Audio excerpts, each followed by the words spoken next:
The UK government's ban on a Palestinian campaign group under terrorism legislation has been found unlawful in a dramatic ruling by the High Court in London. A judge said the ban on Palestine Action resulted in a very significant interference with the right to freedom of speech. Thousands of people have been arrested in recent months for holding signs with the group's name. The ban on Palestine Action remains in place, however, ahead of a further hearing and appeal by the government. And the Metropolitan Police has said in the last few minutes it will focus on gathering evidence of potential offences where support for Palestine Action is expressed, rather than making arrests at the time. Our legal correspondent Dominic Casciani was in court and says this is a very significant ruling. I mean, this is a massive blow for the Home Office. It's quite an important decision. This is the first time a group which has been banned under terrorism legislation has actually taken the case to the High Court in this fashion and effectively won at this stage, getting a ruling that the way the ban was put in place was unlawful. Now, the question is, of course, what happens next? Now, we know the Home Secretary is going to appeal. Shabana Mahmood has already said so. And she's underlined in her statement today that she welcomes the fact that the High Court has accepted that Palestine Action is effectively a criminal organisation which uses criminality in order to pursue its aim, effectively breaking into arms firms which are associated with Israel and effectively smashing up its property, saying they have the right to do so in order to stop what they call a genocide in Gaza. And critically also that the High Court said a small number of those incidents had crossed the bar into acts of terrorism. But the key thing in this case was that the High Court said on one level the scale and the scale of activity by Palestine Action was pretty limited in terms of the terrorism allegation side of this, and therefore what had happened prior to the ban had not reached effectively the intensity and scale needed to justify a ban on terrorism legislation. It simply wasn't proportionate to act in that way at the time. There were other criminal laws available, such as criminal damage. But secondly, and I think this is the really interesting thing about this case, Regini, the court said that in effect, by banning this group, the Home Secretary had failed to take into account that it would have effectively an effect, a chilling effect on the rights of protest, because you would have people who want to protest about issues concerning Palestinian people, particularly in Gaza during the course of the war, and they would effectively exercise self-restraint. It would have a chilling effect on them. My words, not the court's, I stress there. They would basically be potentially feel unwilling to come out and protest or find it harder to protest because of the association or potential association with this group.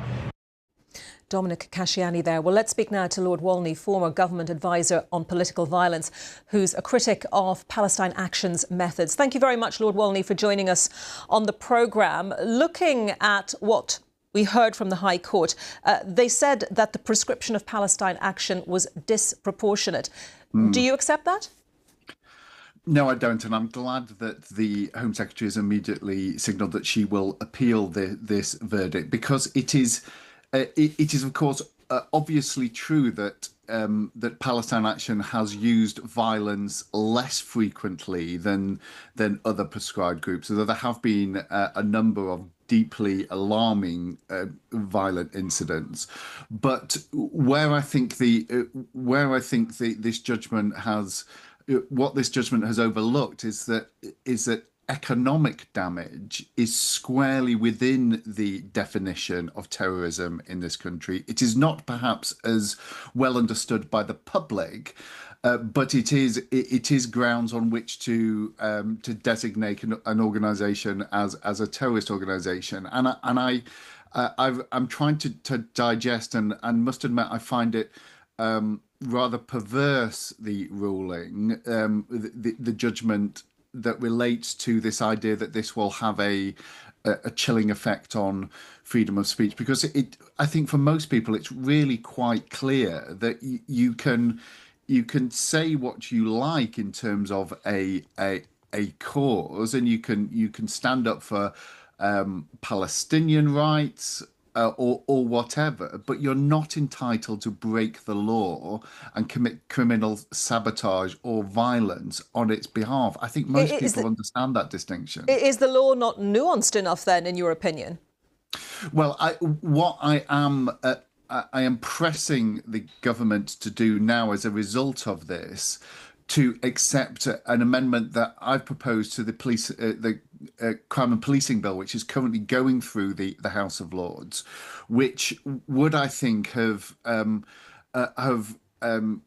been able to, if this had been in place at the time, you could have avoided this 5-year long fiasco with Palestine Action, and that is to give the government the power to ban an organization which is dedicated to criminal sabotage, as Palestine Action clearly is. And I thought that was a notable part of the ruling, that they did not suggest that they were in some kind of noble tradition of civil disobedience, but you could ban the organization for conducting those acts without going as far as labeling them as terrorists, which I think is what has caused much of the controversy, what has brought people out in support with these signs that have ended up with them getting arrested.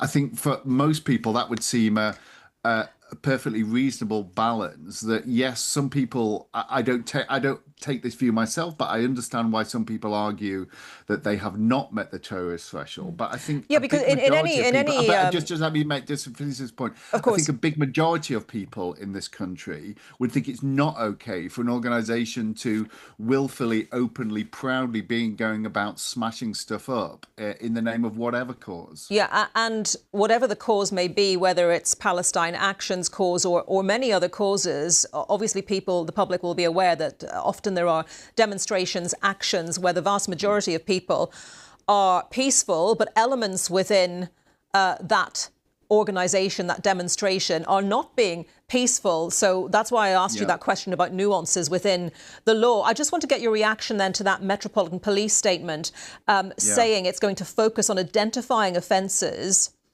and gathering evidence rather than making arrests.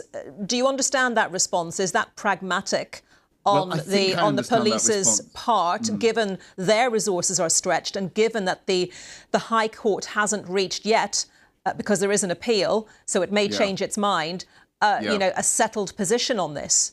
Well, I think I understand the police's response, but I think they need to be clearer, and I think they need to be absolutely clear that they will not stand back if Palestine Action or supporters or copycat groups go back to the kind of criminal sabotage campaign that has seen so many millions of pounds of damage being done and many thousands of workers being intimidated. What I think they mean is on this follow-up protest to them being prescribed, all of these people who frankly really should know better, that who have performatively broken the law with signs to make their point, and they are stretched, and those people have been clogging up the criminal justice system and putting undue pressure on our courts, which frankly our courts cannot afford.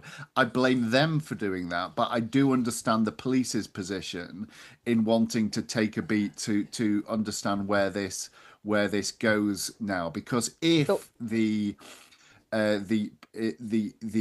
ruling is upheld on appeal, then those people who have been holding up the signs saying "I support Palestine Action" will not be liable.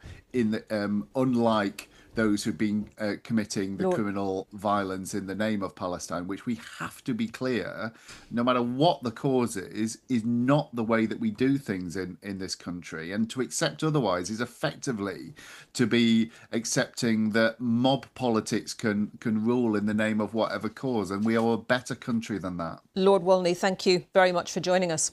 Thanks.